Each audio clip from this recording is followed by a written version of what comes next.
right, let's take a look at using harmonics as chords.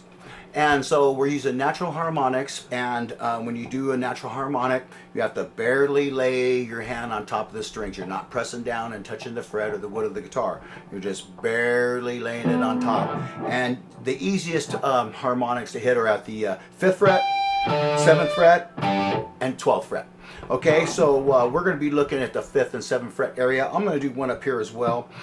So the A chord now is I just do an A5. I just A harmonic, E harmonic, A harmonic, and I do it like this. And you can actually do it. You don't have to move it around like that. You can just do it like this.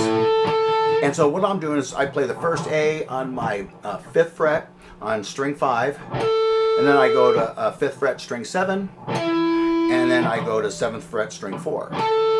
And so you gotta lay your finger right on top of that fret. You can't be going on an angle like this, angle like this. You can't be in the fret bay. You gotta be right on top of the fret wire. Okay, so there's your A chord, and then G, and that's done by I hit strings 4, 3, and 2. That's your triad G major chord.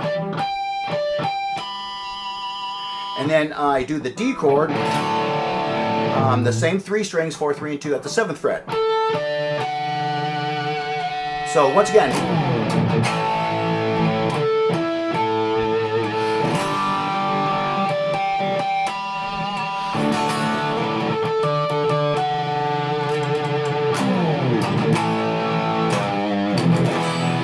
okay, so let's look at that one, E minor.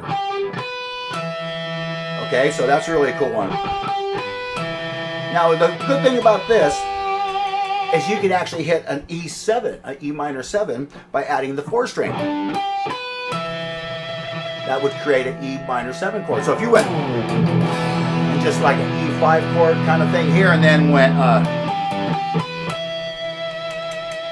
it's a great way to accent that, even though I'm kind of hitting an E5 chord, but if I'm playing in a minor pentatonic or minor scale, it works just fine. So there it is. So there you got your A chord, your G chord, your D chord, and your E chord. E minor, that is, and then E minor 7.